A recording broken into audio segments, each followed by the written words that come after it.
नमस्कार, आप देख रहे हैं गेटिंग सर्च न्यूज। मैं आपके साथ पूनम। आइए शुरुआत करते हैं एक बड़ी और नई खबर के साथ। भारत माता की भारत माता की मंच पर विराजमान Bharatiya Janata party parliamentary board की माननीय सदस्य सुधा यादव जी,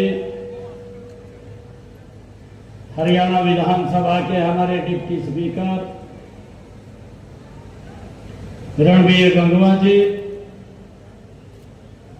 राज्यसभा के हमारे माननीय सदस्य रामचंद्र जांगड़ा जी, जिनके तत्वाधान में आज इस भव्य कार्यक्रम का आयोजन हो रहा है। भारतीय जनता पार्टी ओबीसी मोर्चा के माननीय प्रदेश के अध्यक्ष,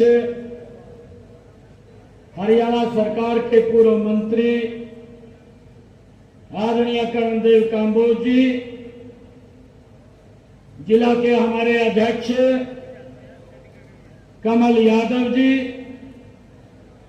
यमुनानगर के हमारे मेयर मदन चौहान जी, प्रदेश भारतीय जनता पार्टी के उपाध्यक्ष जीएल शर्मा जी, महिला मोर्चा की हमारी अध्यक्षा, पूर्व में ओबीसी मोर्चा की उपाध्यक्ष रही बहन उषा प्रियदर्शनी जी, हमारे सह प्रभारी राहुल नागर जी, देवेंद्र पांचाल जी, हमारे ओबीसी के महामंत्री रामेश्वर प्रजापति जी, हमारे ओबीसी के महामंत्री और ईश्वर सहगल जी, चेयरमैन कृष्ण गुर्जर जी, ओबीसी के हमारे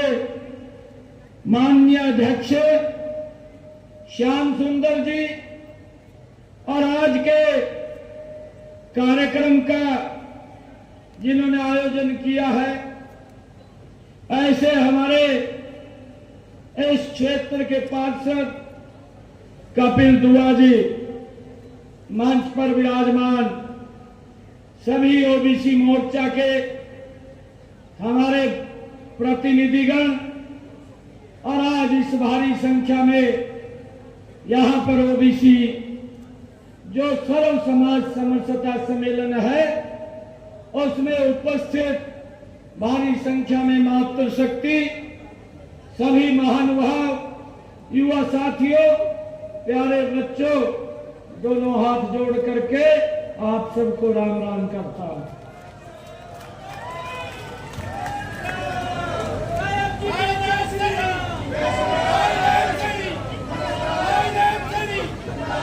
ये मेरा परम सौभाग्य है कि आज पिछड़ा वर्ग मोर्चा के सर्व समाज समारोह में आकर मुझे बड़ी खुशी हो रही है। हमारे पूर्व वक्ताओं ने अपना विषय भी रखा है और आदरणीय कर्णदेव कांबोज जी ने तो पूरा का पूरा एक मांग पत्र कई मांगों का वो मुझे दिया है।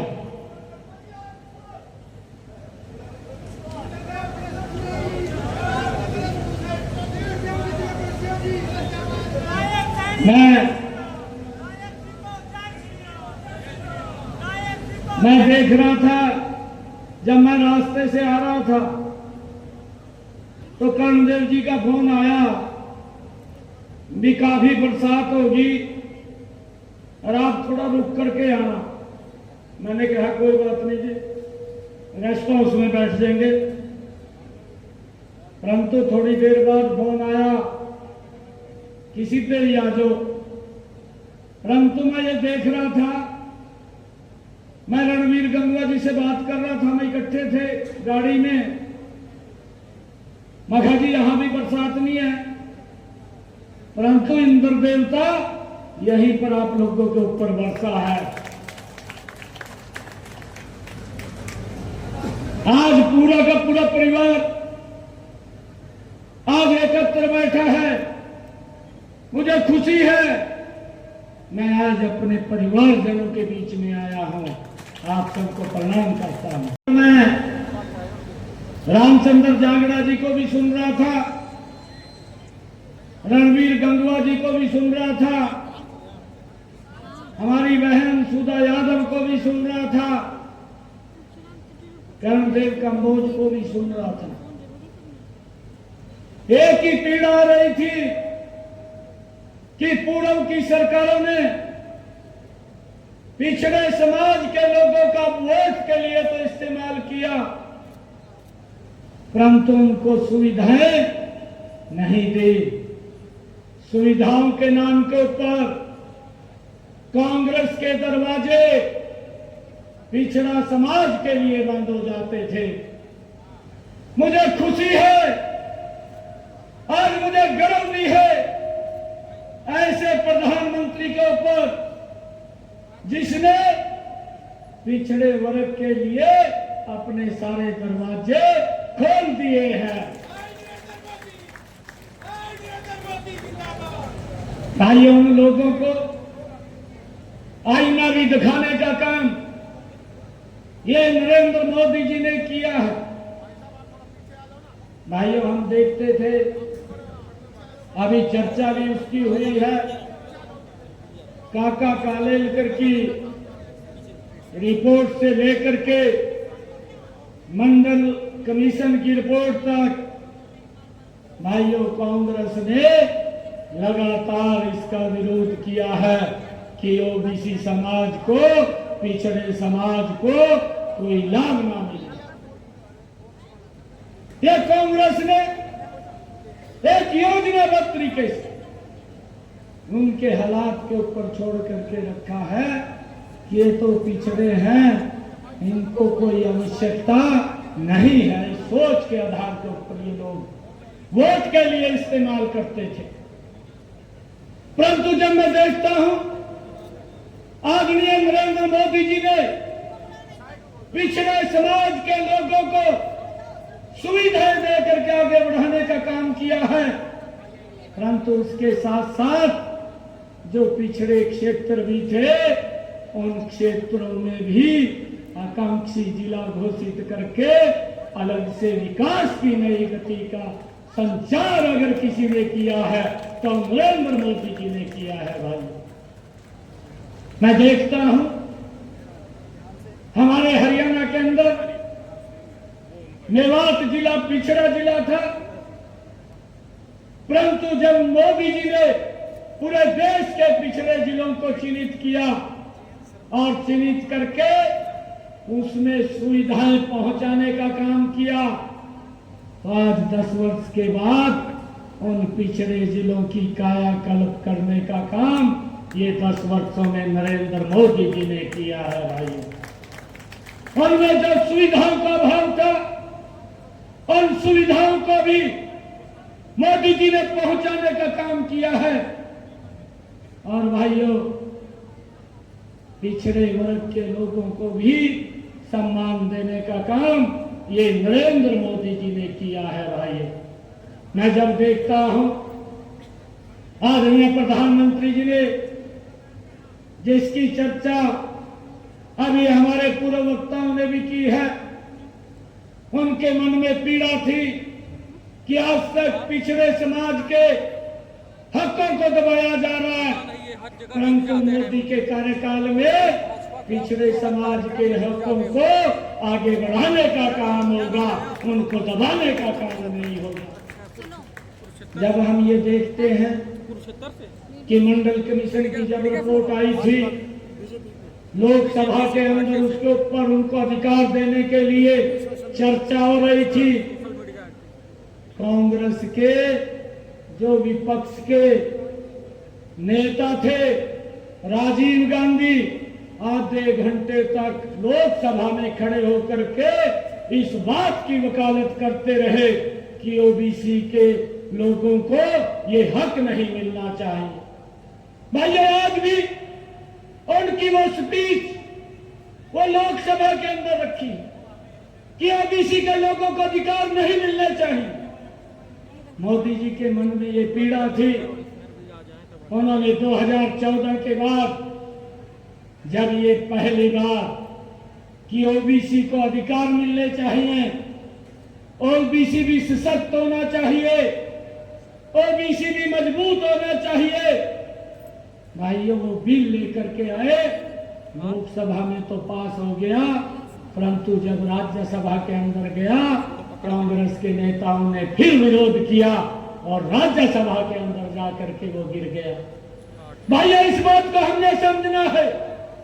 ये लोग ओबीसी को यह अधिकार नहीं देना चाहते, ओबीसी को सम्मान नहीं देना चाहते, और ये सम्मान नरेंद्र मोदी जी ने दिया है।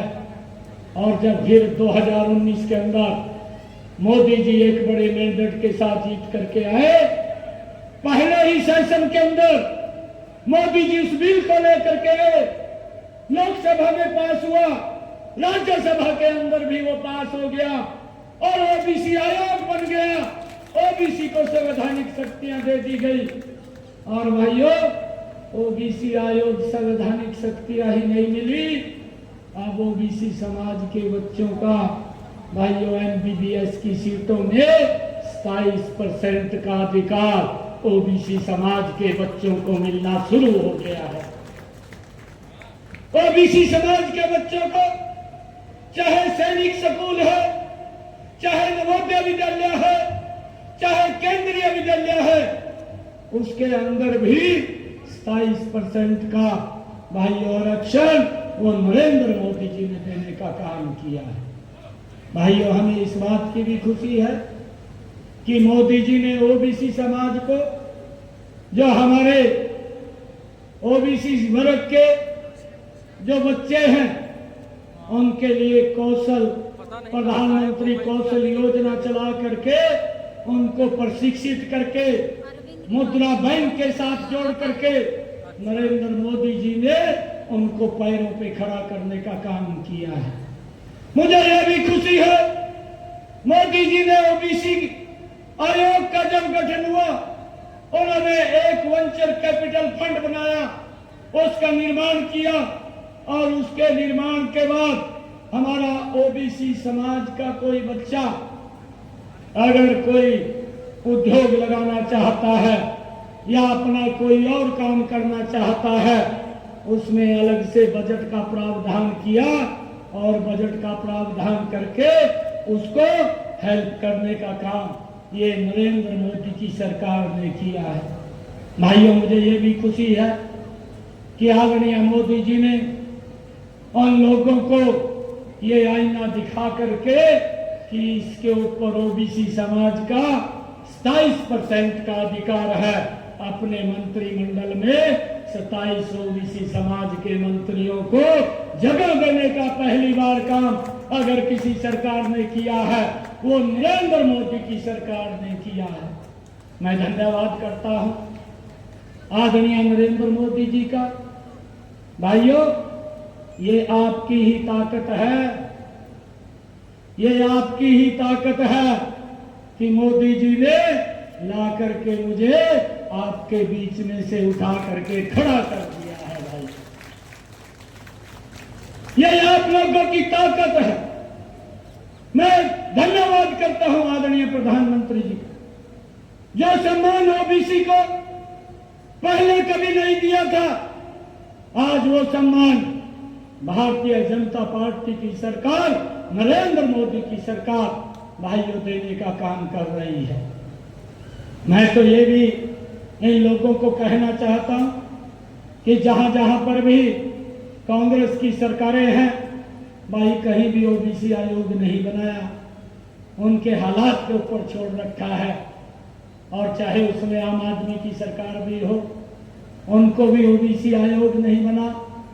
भाइयों, मुझे ये भी खुशी है जो हमारे बच्चे हैं उन बच्चों के लिए जो बच्चे हमारे प्राइवेट सेक्टर्स के अंदर, भाइयों जो हमारे उपक्रम हैं, उन उपक्रमों के अंदर जो सर्विस करते थे, उन बच्चों को भी ये 27% का अधिकार ये पहली बार नरेंद्र मोदी की सरकार ने दिया है। भाइयों, मुझे ये भी खुशी है कि इन आदरणीय नरेंद्र मोदी जी के नेतृत्व वाली सरकार ने जो ओबीसी समाज के लिए किया है, भाइयों उसका लाभ डायरेक्ट ओबीसी वर्ग को मिल रहा है। चाहे आयुष्मान कार्ड की बात कर लीजिए, चाहे भाइयों चिरायु कार्ड की बात कर लीजिए। आदरणीय हमारे हरियाणा के पूर्व मुख्यमंत्री मनोहर लाल जी ने ओबीसी समाज को जो हरियाणा के अंदर भी सम्मान दिया है। हमारे चैनल को लाइक करें, शेयर करें, सब्सक्राइब करें। नमस्कार।